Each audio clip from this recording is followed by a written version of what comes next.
And now Donald Trump is losing to Joe Biden in 3 polls that say Joe Biden did a better job as president than Donald Trump. And one of those polls includes the Rasmussen poll, which is always considered to be tilted in favor of Republicans. Rasmussen is Donald Trump's favorite poll. And now the Rasmussen pollster says, quote, if an election were held today between Trump and Biden, Biden would win. The First Amendment of the Constitution won when the Vice President of the United Auto Workers reported in a speech in Washington this week that the auto worker at the Ford plant who called Donald Trump a pedophile protector is happily back at his job and hasn't been disciplined in any way. TJ Sabula, the 40-year-old auto worker, says he has no regrets for calling Donald Trump a pedophile protector. The Detroit News reports, quote, Trump responded by flashing his middle finger and twice mouthing F you at Sabula. The president also mouthed the popular catchphrase from his days on reality television, you're fired. The United Auto Workers Vice President, Laura Dickerson, said in her speech on Monday, quote, in that moment, we saw what the president really thinks about working people. As UAW members, we speak truth to power. We don't just protect rights, we exercise them. And the label pedophile protector took on new meaning yesterday for Donald Trump, when someone he protected with a pardon was found guilty of multiple child sexual abuse charges. Andrew Paul Johnson is seen here on January 6th when he participated in the attack on the Capitol to try to overturn the presidential election for Donald Trump. He pleaded guilty to federal charges for his participation in the attack on the Capitol. And on his first day in office, Donald Trump pardoned Andrew Paul Johnson, who is now facing the possibility of life in prison in Florida for molesting an 11-year-old boy. Johnson used Donald Trump's pardon to try to keep the boy silent, saying that Donald Trump was going to give him $10 million. Donald Trump has publicly discussed compensating the people who committed crimes for him on January 6th, and Andrew Paul Johnson used that, saying that he would put the 11-year-old boy in his will after Donald Trump gave him $10 million. Though there's a pedophile who Donald Trump protected with a pardon, a pedophile who has proudly called himself an American terrorist, and he really is. And he is a proud recipient of a Donald Trump pardon. Today, it was Attorney General Pamela Bondi's turn to play her role in the pedophile protector scheme that Donald Trump's Justice Department has been running by violating the law that requires the release to Congress of all of the Epstein files, with redactions only for any identifying information about the victims and survivors of Jeffrey Epstein's international sex trafficking and rape conspiracy. We've had exactly 2 attorneys general in the history of the United States convicted of crimes, both of them Republican attorneys general, both of them in service to the criminal Republican President Richard Nixon. Neither one of those attorneys general ever testified to Congress while blatantly and publicly violating the law, which is what Pamela Bondi did today. The law required the Attorney General to hand over all of the Epstein files 54 days ago, and she still has not done that. And so she is breaking the law every day and was breaking the law every minute in that hearing room today. We've never seen an Attorney General willing to do that publicly. And because her position is completely indefensible, she had her staff provide her with a 3-ring binder with idiotic attacks that she could try to launch on every Democratic member of the House Judiciary Committee today, instead of answering any of their questions. We've never seen this before. The Trump cabinet began doing this just this year. This is not what Donald Trump's cabinet did in congressional testimony during the first Trump presidency. This is brand new. And this is the end of the congressional hearing as we knew it, involving cabinet members. What we saw today was not a hearing. It was not anything that the most honorable members of Congress in our history would recognize. It was Pamela Bondi, with the help of the worst writers in Washington, trying to turn a hearing into a roast. She did the lamest possible impression of Comedy Central roast master in chief Jeff Ross with the stupidest material ever provided to an attorney general of the United States to speak in public. And she was stupid enough to do it. She was literally laughed at when refusing to answer a question about the Epstein files. She tried to change the subject to the stock market, and she said the Dow is over $5,000. Those were her words. She apparently doesn't know what stock market numbers mean. And when people laughed at her for saying the Dow Jones Industrial Average is over $50,000, she double underlined her ignorance by saying, I don't know why you're laughing. Congressman Eric Swalwell presented clear and convincing proof beyond a reasonable doubt that Donald Trump's FBI director, Kashyap Patel, lied under oath and did it on video. Madam Attorney General, you acknowledged earlier to Mr. Johnson that President Trump was mentioned and the release countless times, you said, in the Epstein files. I just want to play a video, though, for you that I think speaks to the frustration that many of these victims have. Of times Trump's name appears in the files, so it could at least be 1,000 times. Is that right? The number is a total misleading factor. We have not released anyone's name in the Epstein files that has not been credible. Director, could it at least be 1,000 times? We have released every piece of legally permissible information. Okay, you can characterize the numbers however you want it. Claiming my time, Director. It sounds like if you don't know the number, it could at least be 1,000 times. It's not. It's not. Is it at least 500 times? No. Is it at least 100 times? No. Then what's the number? I don't know the number. We now know that the number is over 1 million times. Yes, 1 million. Donald Trump's name is in the Epstein files over 1 million times, according to Congressman Jamie Raskin, who has seen the so-called unredacted version of the files. And Kashyap Patel is guilty beyond a reasonable doubt of lying under oath about that. And during every presidency in the history of the FBI, except the Trump presidency, the FBI director would be forced to immediately resign once he was proved to have lied under oath, and he would be prosecuted. The Trump administration is now a governmental crime spree from top to bottom, with the masked agents Donald Trump has sent to Minneapolis literally murdering people, which we have all seen on video. And the Attorney General feigned outrage today when she was accused by Congressman Ted Lieu of lying under oath. Congressman Lieu said, I believe you just lied under oath. And Pamela Bondi said, don't you ever accuse me of a crime. Everyone in America has a First Amendment right to accuse Pamela Bondi of crimes. Everyone in America has a First Amendment right in their factories or anywhere else to call Pamela Bondi a pedophile protector.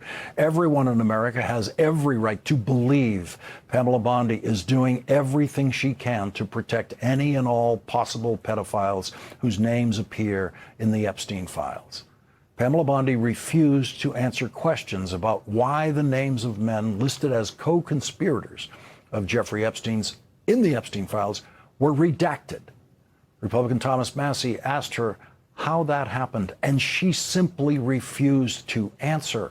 She insulted the survivors of Jeffrey Epstein who were in the hearing room today by refusing to even look at them when repeatedly asked to do so by Democratic members of the committee.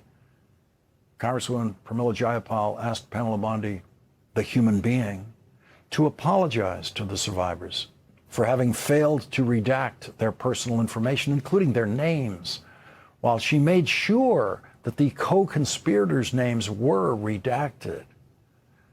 And that is when we saw that a human being didn't show up to testify to that hearing today, just a Trumpian robot whose handling of the Epstein files has earned her the suspicion of being a pedophile protector, and her refusal to acknowledge the survivors in the room today in any way established her Trumpian level of heartless, soulless depravity.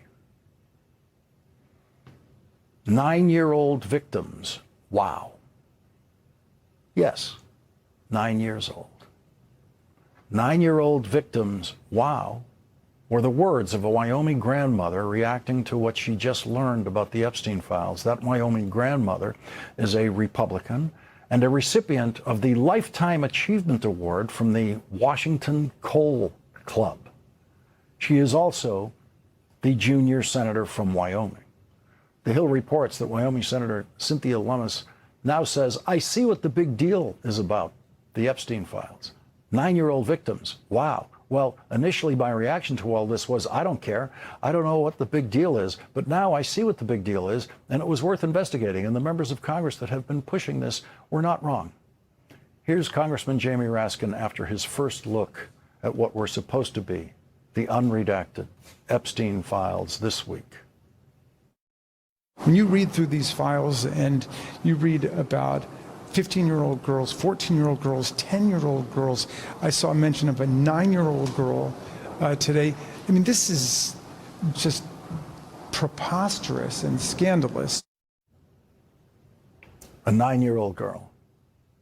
14 wasn't good enough for Senator Cynthia Lummis. She knew that Jeffrey Epstein got out and raped 14-year-olds, but she didn't see what the big deal was about that. The Epstein files that Donald Trump has been trying to hide for over a year revealed a 9-year-old victim. Howard Lutnick is the cabinet member who makes other Trump cabinet members feel better about themselves. Howard Lutnick is the cabinet member other Trump cabinet members can make fun of and look down on because no one bows lower at the feet of Donald Trump than the publicly pathetic Howard Lutnick, who has now revealed himself to be a pathological liar. Howard Lutnick's pathology as a public liar fills him with the same kind of energy and joy about lying that you see in Donald Trump, and the same stupidity. In testimony to a subcommittee of the Senate Appropriations Committee yesterday, Howard Lutnick said that he did what everybody did when the Epstein files came out. He searched for his name. I didn't. I didn't search for my name. Everybody didn't search for their names. But Howard Lutnick does think everybody searched for their names. Howard Lutnick searched for his name because he knew he would be in there. But last year, he knew he'd be in the Epstein files when he told an entirely Trumpian lie on video on October 1st of last year about his very first encounter with his next-door neighbor, Jeffrey Epstein. So he gives me a tour in the living room, big living room. And then across from it is double doors. I assume it's the dining room. Yeah. And he opens the doors and there's a massage table in the middle of the room. Ooh. And candles all around and stuff. So I ask very insightful, cutting questions. I say to him, massage table in the middle of your house? How often you have a massage? And he says, every day. And then he gets weirdly close to me. Ooh. And he says, and the right kind of massage. Ooh. Now my wife is standing here. So she looks at me and I look at her and we say, I'm sorry, we have to go. And we left. And in the 6 or 8 steps it takes to get from his house to my house, my wife and I decided that I will never be in the room with that disgusting person ever again.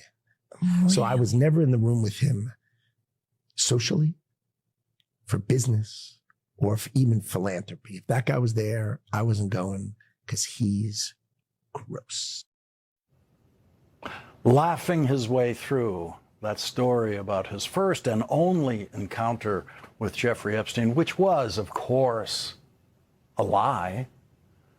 Now the Epstein files show that Howard Lutnick was lying about his relationship with Jeffrey Epstein. Of course he was lying. Howard Lutnick has not been accused of any criminal wrongdoing yet, but he has absolutely lied, pathologically lied, about his long relationship with Jeffrey Epstein, including going to Jeffrey Epstein's island. The New York Times reading of the Epstein files says that Howard Lutnick, quote, interacted with the sex offender Jeffrey Epstein regularly over at least 13 years while they lived next door to one another on Manhattan's Upper East Side. They invested in the same privately held company together, dealt with one another on neighborhood and philanthropic issues and appear to have socialized in New York and the Caribbean. The records show Mr. Epstein at one point sought to meet with Mr. Lutnick's nanny. Mr. Lutnick's name appeared in more than 250 documents in the Epstein files released by the Justice Department, a review by the New York Times found. You led people to believe that you had cut off all contact with Jeffrey Epstein after the 2005 encounter you and your wife had in his apartment. But as I'm sure you know, the Epstein files show a very different record of interaction. Why do the Epstein files show you coordinating a meeting and planning a visit with Jeffrey Epstein on his private island in December 2012? Thank you for the question. I'm glad to be here to make it clear that I met Jeffrey Epstein when I moved to a house next door to him in New York, right? And I met him then.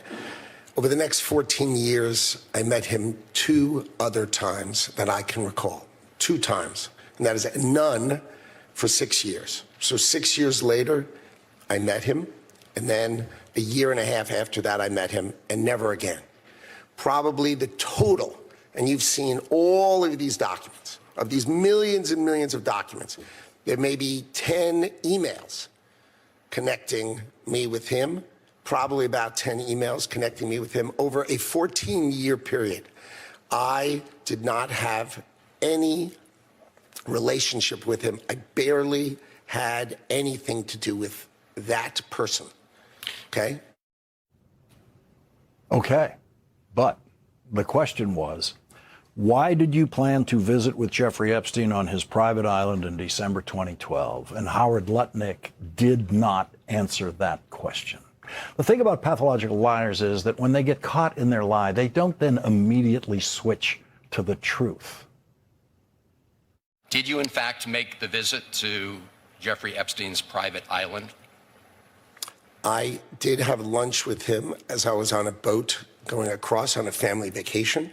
My wife was with me, as were my 4 children and nannies. I had another couple they were there as well with their children, and we had lunch on the island. That is true, for an hour, and we left with all of my children, with my nannies and my wife, all together. We were on family vacation. We were not apart. To suggest there was anything untoward about that in 2012, I don't recall why we did it, but Mr. Secretary. I don't recall why we did it. He has a very vivid memory of line-for-line dialogue of his encounter with Jeffrey Epstein that he was so proud of last year, and now he can't even recall why he turned his boat, had his captain turn his boat to Jeffrey Epstein's island, the complications of getting from that boat, that yacht, to the island. Launches had to be used to get them to the Jeffrey Epstein dock.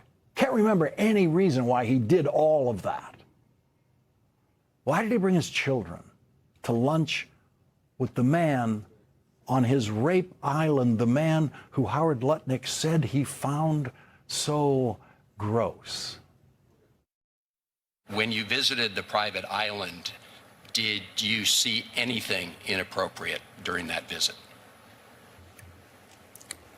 the only thing I saw with my wife and my children and the other couple and their children was staff who worked for Mr. Epstein on that island.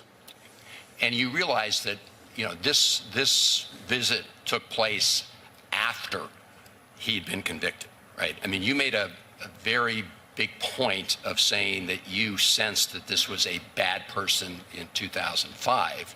And then, of course, in 2008, he was convicted of soliciting prostitution of a minor.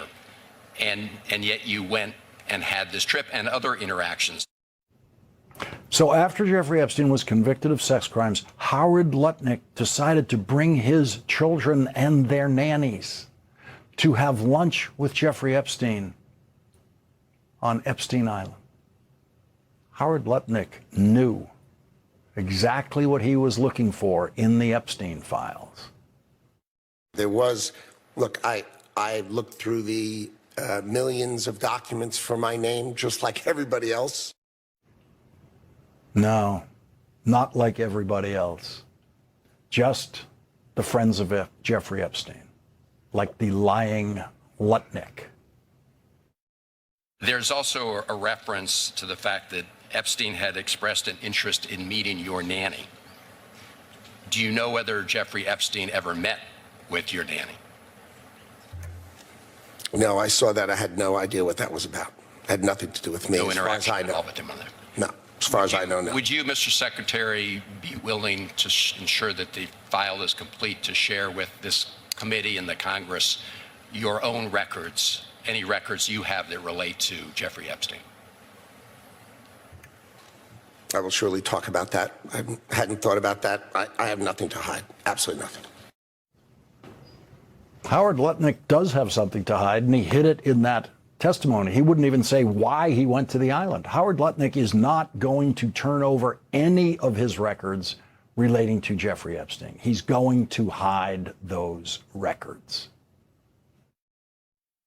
What questions do you have about Lutnick's ties to Epstein, and should he come before Congress and testify? No, he should just resign. I mean, there are 3 people in Great Britain that have resigned in politics. The ambassador from Great Britain to the United States, the prince lost his title for less than what we've seen Howard Lutnick lie about. Carson Ro Khanna revealed the names of very wealthy men that were redacted in the Epstein files for no legal reason other than to protect them. One of those men, Congressman Khanna named, is Sultan Ahmed bin Sulayem, who has a particularly horrific entry in the Epstein files in an email in which Jeffrey Epstein tells him, quote, "I loved the torture video." Donald Trump was in business with Sultan Ahmed bin Sulayem in 2007 to build a hotel in Dubai, a project that has recently been revived by Donald Trump and his sons. Have they seen the torture video?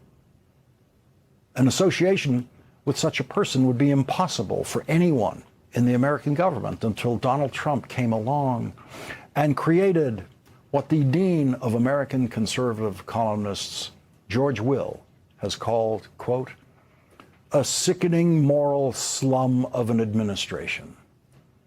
That sickening moral slum was on display in the House Judiciary Committee today, with an attorney general preening with juvenile pride at the violations of law she has committed for the sickening moral slumlord, Donald Trump. Senator Mark Kelly will join us next. Yesterday, a federal grand jury in Washington, D.C. refused a request by Donald Trump's Justice Department to indict 6 members of Congress for saying publicly exactly what everyone in the American military is taught, that no one in the military should follow illegal orders. Yesterday, we saw the great lengths that Donald Trump and his administration will go to abuse power in order to silence and intimidate anyone who disagrees with them. We learned through the media that federal prosecutors tried and failed to get an indictment of us from a grand jury. This is outrageous. They tried to have us charged and thrown into jail because we said something that they didn't like, because we repeated what the law actually is. This happened here. This is straight from the authoritarian playbook, from the very beginning of our nation.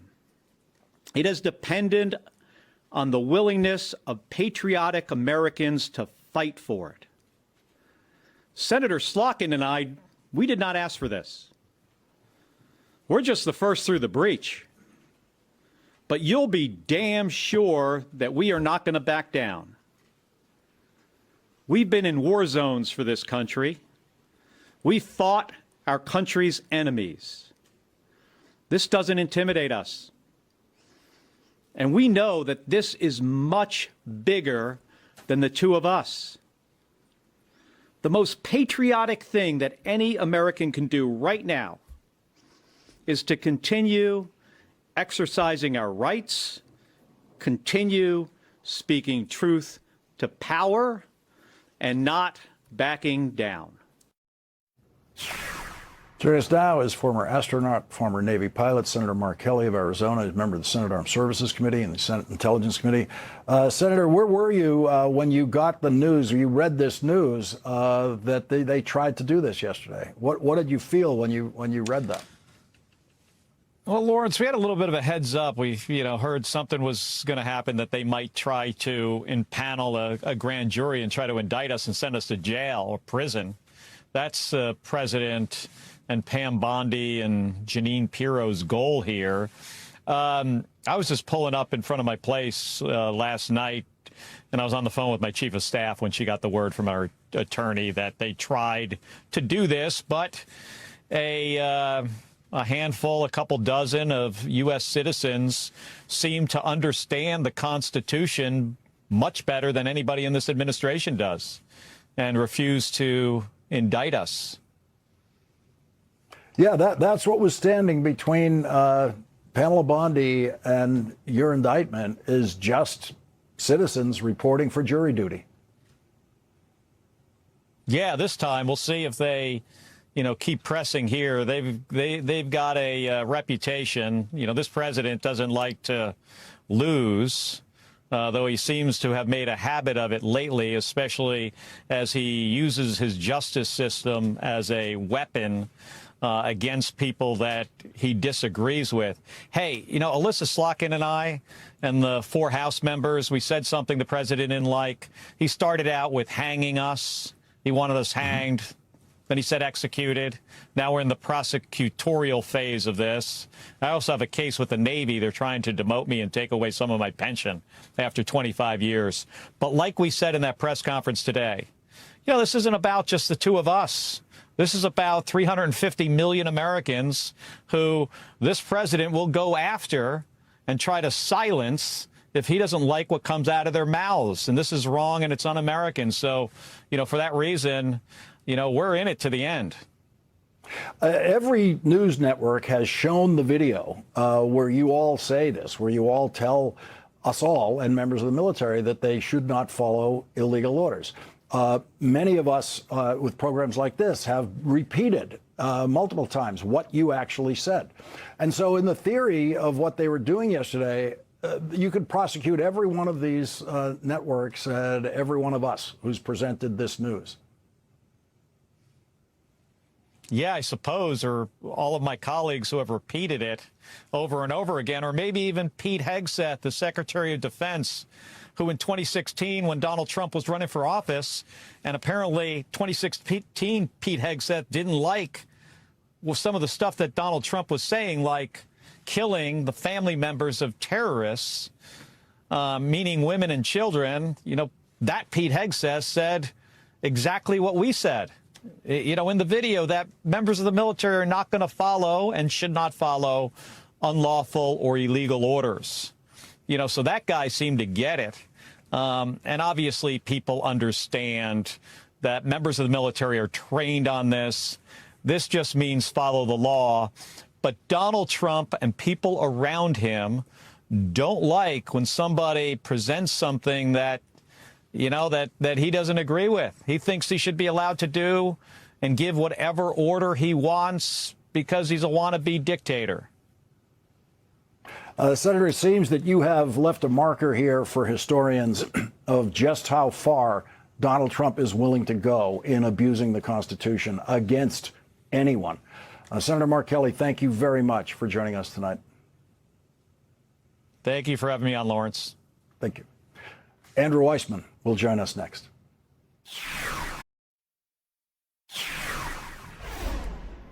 Joining us now is Andrew Weissman, former FBI general counsel and an MS Now legal analyst.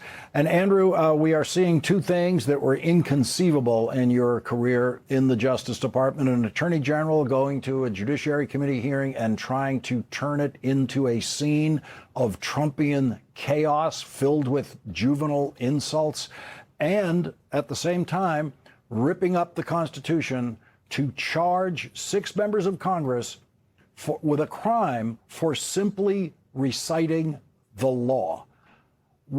These things are remarkable, but it seems like this is where we are now. This is the new Trump Justice Department.